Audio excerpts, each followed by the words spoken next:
네, 오늘 발표 시작하겠습니다. 혹시 중간에 목소리 안 들리시거나 하시면 말씀해 주시고, 오늘 제가 발표할 주제는 원래 이제 셀프 서바이스 러닝이 요즘에 되게 핫한 이제 토픽 중에 하나인데, 전체적인 오버뷰를 준비를 하다가 이제 내용이 길어질 것 같아서 오늘은 이제 모멘텀 컨트라스트라는 이제 모코라고 불리는 알고리즘 위주로만 설명드릴 예정이고, 기회가 된다면 이 이후에 나온 논문들을 설명할 기회가 있지 않을까, 아니면 다른 분께서 발표를 해주시지 않을까 생각을 하고 있습니다. 네. 네. 그래서 이 셀프 슈퍼바이스 러닝이라는 거는 이제 요즘에 워낙 많이 소개가 되었던 어, 개념이기도 한데, 결국에는 언슈퍼바이스드 러닝이고, 그다음에 흔히 이제 리프레젠테이션 러닝, 우리말로 하면 표현하는 방법을 학습하는 어, 것으로도 알려져 있고, 왜 이렇게 이름이 붙였냐면 저희가 이제 사용하는 어떤 딥 네트워크의 어떤 피처를 잘 만들자라는 이제 공통의 목표를 향해서 결국엔 달려가고 있는 거라고 보시면 될 것 같고, 그래서 좀 내로한 정의를 내려보자면 이제 어떤 네트워크를 학습을 시키는데, 학습을 시키려면 어쨌든 뭔가 가이드를 줄 수 있는 로스 펑션이 필요하죠. 그래서 그런 거를 어떤 임의의 태스크를 주어주는 겁니다. 여기에서 임의의 태스크는 당연히 내가 가지고 있는 라벨 없이 어떤 데이터만 가지고 수행할 수 있는 어떠한 태스크를 만들어서, 그 태스크로부터 네트워크를 학습을 시켰을 때 그 네트워크로부터 학습된 어떤 피처, 어떤 데이터에서 추출된 피처가 좀 있는 피처. 여기서 의미 있는 피처라는 건 굉장히 사실 추상적인 개념이지만, 그냥 저희가 봤을 때는 어떤 이 데이터의 피처라는 건 되게 중요한 정보를 결국에 담기를 원하잖아요. 그래서 그 중요한 정보가 담겨져 있고, 그게 어떤 다운스트림 태스크, 저희가 하는 뭐 레코그니션이나 디텍션이나 이런 다운 태스크에 잘 전이 되도록 하는 방식이라고 보시면 될 것 같습니다. 그래서 보통은 이제 리니어 이밸루에이션 프로토콜이라는 게 있는데, 이 셀프 스와이즈 러닝을 통해서 어떤 피처를 학습한 다음에 이 피처로부터 다운스트림 태스크는 하나의 이제 리니어 클래시파이어를 통해서 이제 학습을 하는 프로토콜이에요. 이거는 이제 단 엄청 뭐 유의미한 거라기보다는 이제 어떤 서로 다른 알고리즘 간의 비교를 위한 일종의 프로토콜이고, 이를 통해서 굉장히 잘 학습된 피처라면, 클래시피케이션을 예를 들었을 때 굉장히 잘 학습된 피처라면 리니어 분류기로도 잘 분류가 될 것이다. 그래야지 뭐 잘 고차원의 어떤 공간에서 잘 피처로 매핑이 된 거라고 볼 수 있다라고 해석을 하시면 될 것 같습니다. 그래서 이제 이런 셀프 소바이 러닝 같은 경우에는 이제 PRCB 시즌 3 들어와서 몇 번 발표가 된 적이 있었는데, 처음에 이제 류성님께서 이제 컨트라스티브 프레딕티브 코딩이나 딥인포맥스 같은 이제 약간 오늘 설명드릴 컨트라스티브 러닝이나 이런 것들이 좀 전신이 되는 연구라고 보시면 되는데, 이런 논문들을 생각하고 있는 인사이트도 굉장히 사실 저는 이번에 준비를 하면서 굉장히 좋은 유의미한 그런 발견들인데, 이제 분량도 길어지고 이론적인 내용이 좀 많아지다 보니까 여기는 제외를 했고, 그다음에 이제 호성님께서 이제 프리텍스트 기반의 방식들을 많이 제안을 해주셨는데, 이제 처음에 206번 발표에서 제안을 해주셨고, 리비지팅 프리텍스트라고 해서 이제 기존에 있는 프리텍스트 기반의 알고리즘들의 성능을 좀 많이 높인 약간 엔지니어링적인 논문이 하나 있었습니다.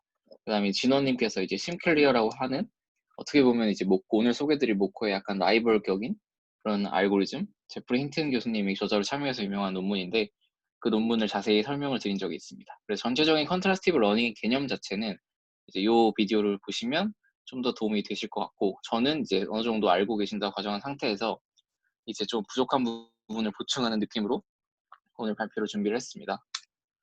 그래서 이제 사실 이 테이블을 만드는 데 시간이 좀 걸렸는데, 여러 가지 이제 셀프 스퍼바이즈 러닝을 이제 같은 프로토콜로 했을 때 비교를 좀 해보고 싶었어요.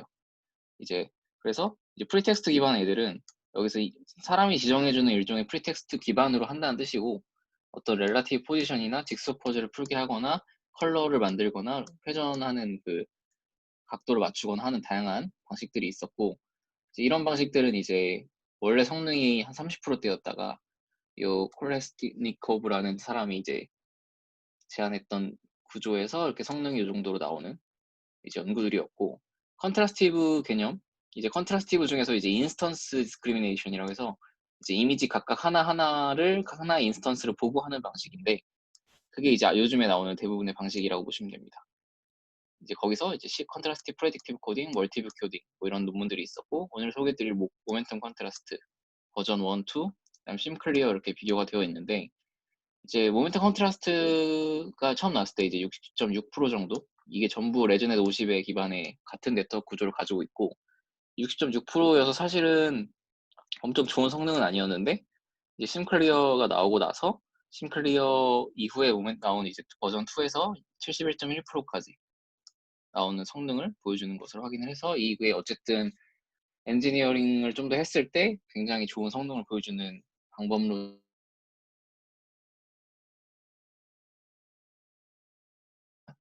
발표되지 않을까 싶은 것들이 이제 요 이후에 나온 논문들입니다.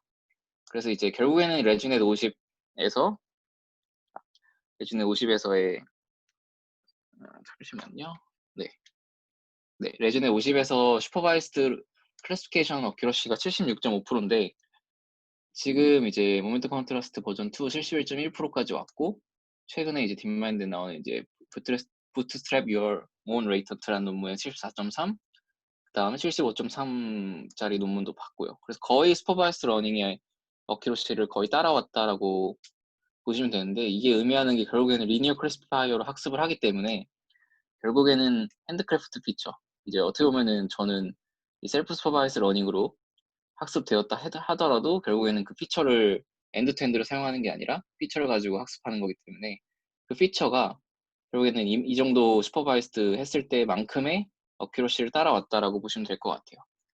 그래서 이러한 다른 논문들은 향후 기회가 된다면 소개를 드릴 수 있으면 좋을 것 같습니다.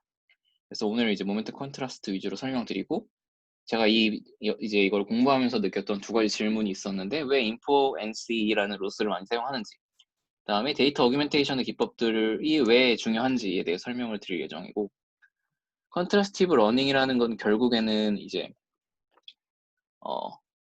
결국에는 시뮬러리티를 학습을 하는데, 그 시뮬러리티를 학습하는 단위가 어떤 이미지, 인스턴스 단위예요.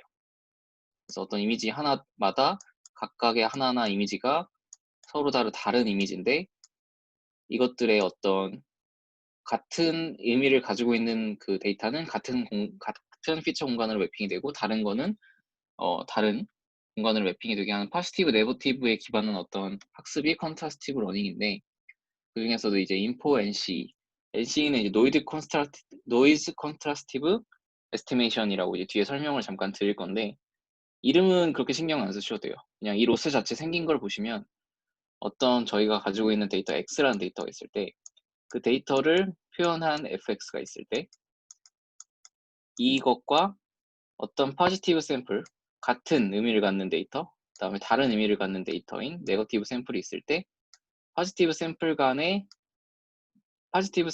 사이에 이 크로스 엔트로피를 계산했을 때를 포지티브로 보고 클래시피케이션을 하는 문제라고 보시면 됩니다. 그래서 이 소프트맥스 크로스 엔트로피 형태를 가지고 있고, 그래서 앵커와 포지티브, 네거티브 사이에 크로스 엔트로피 소프트맥스 로스다라고 보시면 될 것 같아요. 그래서 결국에는 하나의 n개의 데이터가 주어졌을 때, 같은 거는 같은 거 하나는 같은 공간으로 가고, 나머지 n-1개는 다른 공간으로 매핑이 되게 하는 로스 함수다라고 보시면 될 것 같고, 그래서 이런 개념이 처음 어떻게 보면 도입된 두 가지 논문 중에 하나가 아까 말씀드린 이 컨트라스티브 프레딕티브 코딩이라는 논문이고, 다른 하나가 인스턴스 디스크리미네이션이라는 논문입니다. 그래서 인스턴스 디스크리미네이션 이 논문에서는 이제 저희가 클래시피케이션을 할 때, 보통 저희도 이제 레오파드나 제기어나 치타 이런 거는 되게 헷갈리잖아요. 되게 비슷한 이미지들 사이의 구분이 되게 어려운 것을 확인할 수가 있고, 결국에는 클래시피케이션은 클래스 레벨을 클래시피케이션을 하는 거죠. 근데 만약에 이게 더 어려운 문제가 이미지 하나하나 다 분류하는 문제인 인스턴스 레벨 클래시피케이션이라는 문제가 있다고 가정했을 때, 이거를 잘 풀면 클래스 레벨 클래시피케이션을 잘 풀지 않을까라는 생각에서 출발한 거예요. 그래서 결국에는 1000개의 이미지넷 클래시피케이션을 할 수 없으니까, 지금 라벨이 없을 때 우리가 가지고 있는 빌리언 정도에 되는 이미지 각각을 클래시피케이션 하는 문제로 바꿔보자라는 게 이 논문의 아이디어고, 근데 이제 빌리언 개의 이제 이미지를 소프트맥스로 학습을 시킬 수 없기 때문에 여기서 일종의 샘플링을 해서 일종의 샘플마다 임의의 라벨 인덱스를 주어주고 그걸 클래시피케이션을 하게 하는 방식이 노이즈 컨트라스티브 이스티메이션 방식입니다. 그래서 결국에는 노이즈 컨트라스티브 이스티메이션은 원래 빌리언 개의 소프트맥스를 임의의 샘플 n개의 소프트맥스로 바꾼 다음에 학습을 하는 거죠. 물론 학습을 하면 마지막에 n개의 클래스밖에 학습을 못하게 되지만 저희가 쓸 거는 이 피처만 쓰는 거죠. 이 피처만 잘 학습된 걸 쓰면 셀프 슈퍼바이스 러닝에서 잘 된다라는 논문이라고 보시면 될 것 같고, 그 뒤에 나온 논문이 이제 컨트라스티브 멀티뷰 코딩이라는 논문인데, 이 논문도 비슷하게 생각을 하지만 여기서는 이제 명시적으로 포지티브와 네거티브를 이제 주어주기 시작을 하는데, 여기서는 이제 네거티브밖에 없었던 거죠. 포지티브는 없었고, 여기서 포지티브 네거티브는 여기 앞으로 다 공통된 거긴 한데, 네거티브는 자기 자신을 빼고는 다 네거티브입니다. 왜냐면 인스턴스 레벨로 결국엔 컨트라스티브 러닝을 하는 거기 때문에. 그럼 포지티브는 어떻게 구할 수 있느냐 라고 하면은 이때는 이제 채널을 나눈 거죠. 이미지. 그래서 어떤 컬러 이미지가 있으면 저희가 이 논문에서는 이거를 컬러를 루미넌스랑 컬러로 나눴습니다. LAB 컬러 스페이스라고 하는데, LAB 컬러 스페이스로 나눠서 이제 L과 AB 컬러를 이제 피처를 뽑았을 때 같게 하고 다른 이미지는 다르게 맵핑을 하는 멀티 뷰는, 그래서 결국에는 다른 채널, 컬러 채널을 의미하는 거죠. 이렇게 하는, 어떻게 보면 현재 컨트라스티브 러닝의 되게 초기 방식을 처음 도입을 했고, 이제 심클리어부터 이제 와서 데이터 어규멘테이션을 적극적으로 활용을 하기 시작했죠. 데이터 어규멘테이션 방법들을 이용해서 하나의 이미지를 서로 다른 두 가지 방법으로 어규멘트를 했을 때 같은 포지티브로 두고 다른 이미지를 네거티브로 두는 방식으로 심클리어에서 접근을 했습니다. 이제 이런 방법들을 좀 비교를 해보자면, 그래서 이제 요 A가 심클리어, B가 인스턴스 디스크리미네이션, 오늘 설명드릴 이 모코가 이 방식인데, 각각은 조금씩 장단점이 존재를 합니다. 심클리어 같은 경우에는 일단 서로 다른 두 개의 어그먼트된 데이터가 이렇게 네트워크를 통과해야 되기 때문에, 일단은 네거티브가 하나의 배치 안에 있는 다른 이미지들이 네거티브예요. 그래서 네거티브를 많이 보기 위해서는 배치 사이즈를 키워줄 수밖에 없습니다. 그래서 왜 그런지는 뒤에 그림을 통해 설명드릴 예정인데, 네거티브 샘플을 많이 볼수록 성능이 올라가기 때문에 실제로 심클리어 논문에서도 4,000이 넘는 배치 사이즈를 사용을 합니다. 그래서 굉장히 많은 메모리 소요가 된다는 점이 이제 이 방식의 단점이고, 인스턴스 디스크리미네이션에서 이제 메모리 뱅크를 이용해서 특정 n개의 샘플 뽑아가지고 랜덤하게 뽑아서 그걸 네거티브로 쓰는데, 이렇게 하는 방식에서는 이제 네거티브 샘플이 되면 인컨시스턴트 하다는 특징이 있죠. 왜냐면 이제 인코더는 계속 학습이 되어 가는데 네거티브 샘플은 에서 뽑은 피처는 변함이 없게 되니까 결국에는 이제 인컨시스턴시 문제가 발생을 한다고 합니다. 사실 이게 명확히 저는 이해가 되지 않았는데, 결국에는 실험적으로 봤을 때 뒤에서 성능이 떨어지는 것을 보여주고 있습니다. 그다음 오늘 설명드릴 방식은 이 두 가지 문제를 이제 어떻게 보면 해결하는 거죠. 라지 배치 사이즈 문제를 딕셔너리라는 걸 이용해서 좀 이제 어떻게 보면 메모리를 사용해서 해결을 하고, 인컨시스턴시한 문제를 인코더를 그대로 사용하는 것이 아니라 인코더를 무빙 에버리지를 때린 모멘텀 인코더라는 걸 사용함으로써 좀 컨시스턴스 하면서 과거의 모든 네거티브 샘플들을 약간 암묵적으로 다 볼 수 있게 만드는 구조라고 보시면 될 것 같아요. 그래서 이제 여기 보시는 이제 수도 코드가 파이토치 스타일의 어떤 모코를 설명하는 건데 굉장히 단순합니다. 심클리어만큼 단순한데, 설명을 드리자면 어떤 데이터를 뽑고 데이터 어규멘테이션을 합니다. 서로 다른 데이터 어규멘테이션을 해서 q 쿼리와 키를 만듭니다. 여기 사용하는 데이터 어규멘테이션은 랜덤 크롭, 컬러 지터, 플립, 그레이스케일을 사용을 하고요. 이렇게 만든 다음에 이제 인코더와 모멘텀 인코더를 태웁니다. 쿼리는 인코더, 그다음 키는 모멘텀 인코더를 통과시켜서 이제 C라는 디멘전을 가진 벡터를 뽑게 되고, 하나의 배치 안에 n개의 샘플이 있어서 n by c로 되어 있는 데이터가 나오게 됩니다. 이제 여기서 모멘텀 인코더는 처음에는 이제 동일하게 이니셜라이즈를 하고요. 나중에 이제 어떻게 모멘텀 인코더 업데이트 되는지 설명을 드리겠습니다. 그래서 이제 쿼리와 키에 대한 피처를 뽑고, 여기서 쿼리와 키는 각각 서로 같은 데이터 어규멘테이션, 같은 데이터로부터 온 거니까 포지티브 페어가 됩니다. 그래서 여기서 이 n이라는 배치를 무시한다면 결국에는 1/c와 c/1 사이에 이제 시밀러리티를 계산한 거기 때문에 일종의 스칼라 값이 나오게 되고, 이걸 n개에 대해서 하게 되면 이제 n by 1의 어떤 로짓이 나오게 됩니다. 그다음 네거티브들은 이제 나머지인데, 여기서 나머지라는 거는 이제 어떤 딕셔너리 안에, 딕셔너리를 Q라고도 부르는데 딕셔너리 안에 있는 모든 것들이 다 네거티브라고 가정을 하는 거죠. 그래서 이 네거티브의 디멘전은 이제 n by k가 되고, 이 n by k 디멘전에 이제 잠시만요. n by k가 아니라 c by k입니다. 네. n by k 죄송합니다. 포인트 옵션. 이게 딕셔너리가 아니라, 네, 이게 딕셔너리입니다. 이게 딕셔너리고, 딕셔너리에는 k개의 샘플이 있고, k개의 샘플 각각 c 처 벡터를 가지고 있고, 그다음 이거랑 지금 인코딩된 쿼리랑 이제 매트릭스 멀티플리케이션을 하면 k by n의 피처가 나오게 되고, 이거를 이제 두 개 컨캣을 하면 이런 식으로 구성을 할 수가 있겠죠. 그래서 이제 n개의 각각 배치에 각각 자신에 해당하는, 그러니까 이게 하나가 이제 샘플 하나인 거죠. 샘플 하나마다 포지티브 하나, 네거티브 k에 대한 로짓 스칼라 값이 구해지게 되는 거죠. 소프트맥스를 이렇게 계산을 하게 되면, 이렇게 하나씩 계산한다고 생각하시면 로짓이 포지티브 하나, 네거티브 이제 n-k개 해서 소프트맥스 플러스 엔트로피를 구할 수 있게 되고, 이거를 이 로스를 인코더로 백프롭을 시키게 됩니다. 그 다음에 모멘텀 인코더는 여기 보시는 것처럼 이제 현재 과거의 이제 인코더와 현재 인코더의 무빙 에버리지를 통해 가지고 이 계산을 하게 되는데, 이 원래 모멘텀 인코더를 이제 n만큼 곱해주고 현재 인코더를 1-n만큼 곱해준 다음에 가중치 합을 해주는 건데, 뒤에서 보시는 것처럼 이제 굉장히 높은 0.99에 가까운 m 값을 사용을 하게 됩니다.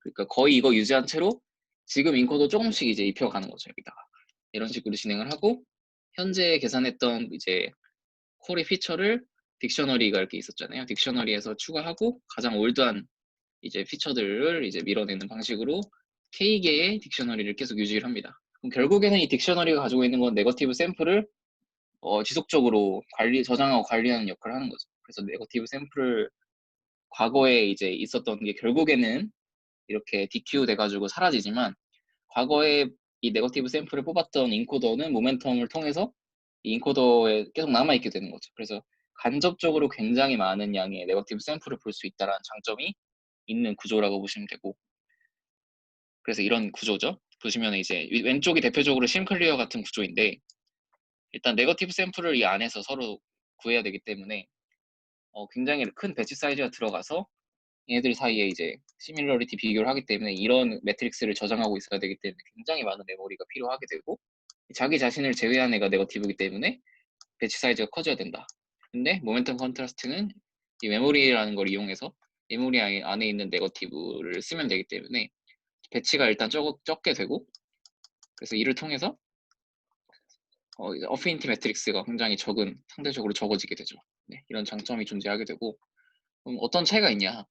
실제로 그 엔드-투-엔드 방식, 심클리어 방식이랑 이 모코를 썼을 때 이 성능에 큰 차이는 없는 거죠. 다만 이제 이 모멘텀 방식을 사용하게 되면 이렇게 아웃 오브 메모리 현상을 방지해서 더 큰 K를 사용할 수 있다.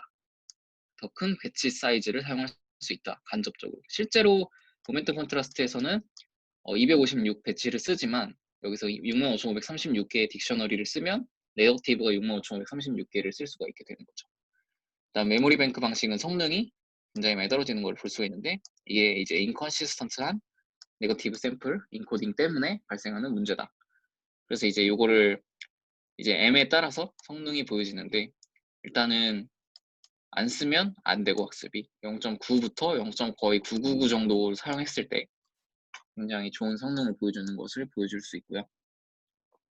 그래서 성능을 보시면 이제 요거 성능을 먼저 보시면 이제 이런 식으로, 여기가 이제 레지넷 50 가장 많이 사용하는 레지넷 50 기반으로 했을 때 이게 처음 나왔을 때 이제 성능이고, 심클리어가 더 좋죠. 심클리어, 모멘텀 모코2 이렇게 비교가 되고 있고, 아까 말씀드린 인스턴스 디스크리미네이션과 이제 CMC가 이제 정도의 성능을 보여주고 있습니다. 그다음에 이제 트랜스퍼 러닝을 했을 때 이게 좀 고무적인데, 보통 저희가 이제 디텍션 같은 태스크나 이제 세그멘테이션 같은 태스크를 할 때 이미지넷 프리트레인을 해서 시작을 많이 하잖아요. 근데 이제 이미지넷 프리트레인을 했을 때보다 여기가 이제 이미지넷 프리트레인인데 이제 셀프 슈퍼바이즈 러닝으로 프리트레인을 했을 때 성능이 더 좋다는 거죠, 오히려.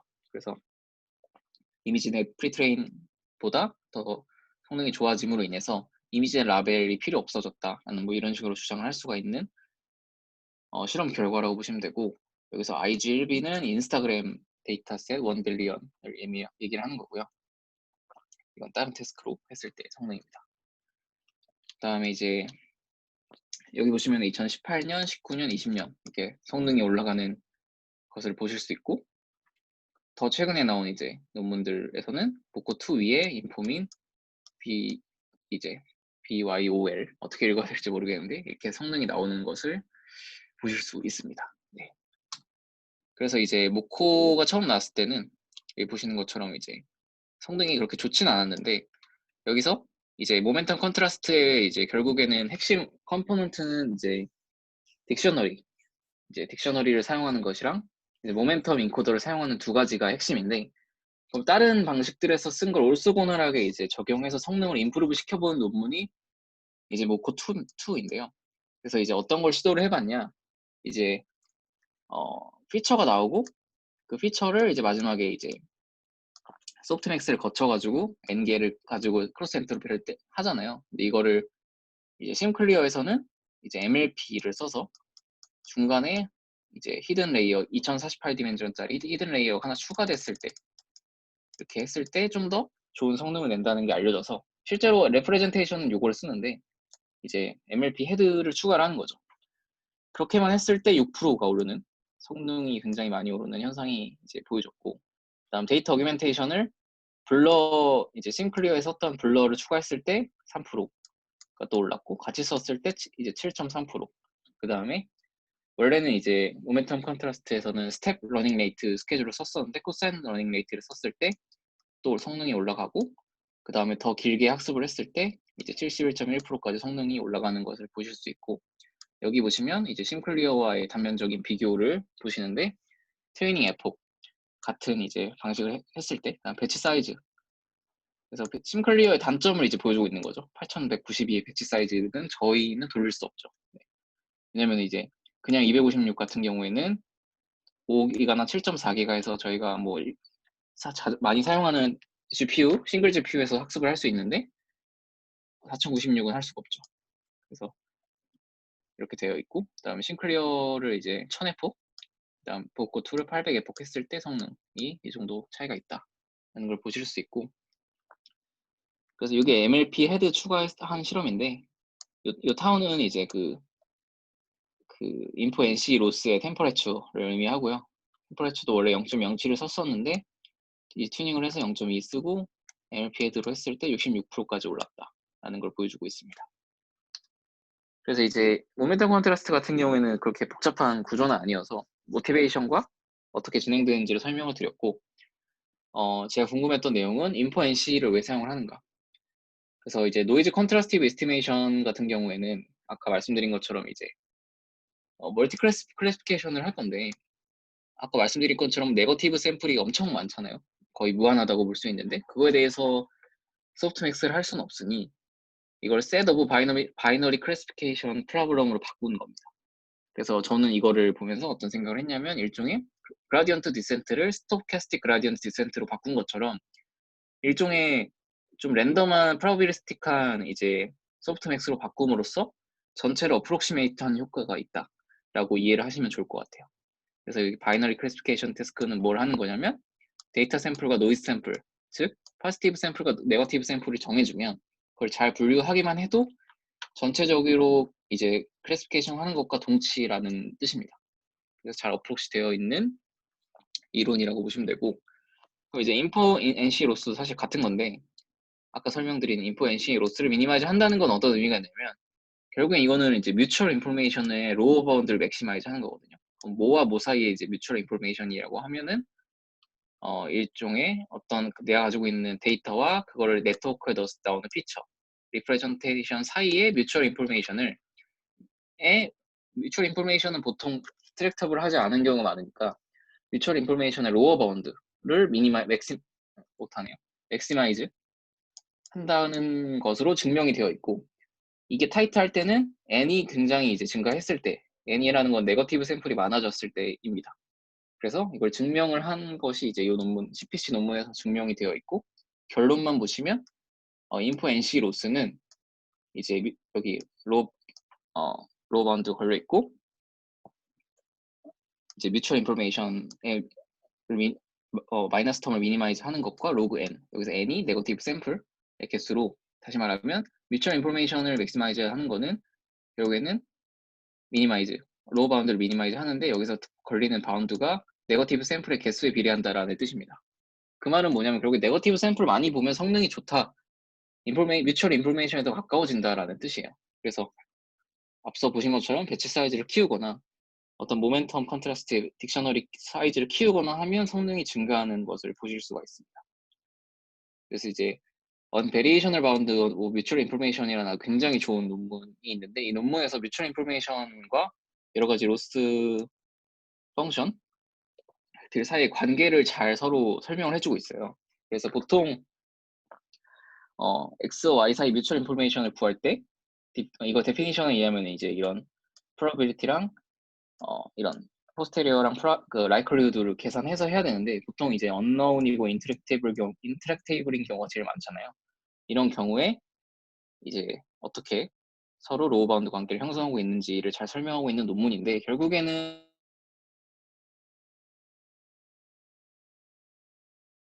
로우 바운드고, 인포인시 같은 경우에는 멀티 샘플, 네거티브 샘플을 보는 이제 멀티 샘플 언노멀라이즈 로우 바운드 설명하는 것이라고 볼 수 있겠습니다.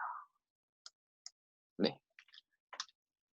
그래서 이제 요거를 보면서 어떤 생각했냐면, 이제 뮤추얼 인포메이션은 결국에는 무슨 의미가 있냐라는 건데, 뮤추얼 인포메이션은 결국에는 좀 다르게 해석을 해보자면, 뮤추얼 인포메이션을 잘 학습을 했다면 어떤 레이턴트 피처와 데이터 사이에 잘 디스엔탱글 되었다라고 알고 있잖아요. 그래서 인포겐 같은 경우에도 보시면은 이제 어떤 C라는 레이턴트 코드가 들어갔을 때 그 생성된 이미지가 C가 움직임에 따라서 잘 의미 있게 움직이기를 희망하는 거잖아요. 결국에는 이게 로스를 보시면 어떤 C와 제너레이트 된 이미지 사이 뮤추얼 인포메이션을 맥시마이즈 하는 로스를 추가했기 때문에 이렇게 학습이 된다라고 보시면 되는데, 셀프 슈퍼바이즈 러닝에서 해야 되는 거는 이 반대 케이스라고 보시면 돼요. 그래서 무슨 말이냐면은 이게 저희의 이미지고, 이 이미지를 넣어서 피처를 뽑고자 했을 때 인포겐의 반대 과정을 해주면 의미 있게 피처 공간에 잘 디센탱글 돼가지고 매핑이 되는 거죠. 그럼 결국에 이런 거는 저희가 약간 원하는 태스크인 거잖아요. 그래서 이렇게 잘 의미 있는 정보를 피처로 만들어주는 역할을 하는구나 라고 보시면 되는데, 이제 데이터 어규멘테이션은 그러면은 왜 중요한가를 생각을 하다 보니까 꼭 그런 것만은 아니구나라는 생각이 들었어요. 무슨 말이냐면, 이제 클래시피케이션의 결국 최종 목적은 이제 인터클래스 사이에서는 멀게, 그다음 같은 클래스 사이에서는 가깝게 매핑을 시켜주는 거라고 보시면 되는데, 그럼 결국에 이런 거를 잘 하면 되죠. 근데 이런 걸 잘 못하는 이유가 하드 네거티브 때문에 잘 못하는 거죠. 아까 표범이나 재규어 같은 거. 그래서 데이터 어규멘테이션을 해주는 이유는 결국에는 인베리언스를 잘 학습시키기 위한 거예요. 아주 헷갈리는 두 이미지를 구분하기 위해서 한 이미지의 굉장히 여러 면을 보여주면서 같은 이미지야 라고 학습을 시켜주는데, 실제로 이런 데이터 어규멘테이션을 굉장히 잘 해주는 애들이 현재 소타를 찍고 있죠.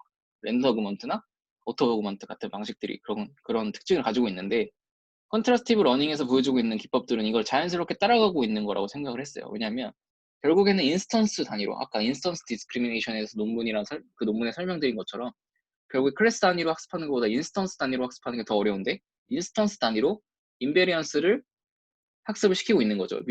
같은 인베리언스끼리는 이제 같은 데이터 어규멘테이션 한 것끼리 뮤추얼 인포메이션이 높고 다른 것끼리는 뮤추얼 인포메이션이 낮게 학습을 시켜야 보니까 결국에는 굉장히 인베리언스를 잘 학습한 피처가 학습이 되는 거죠.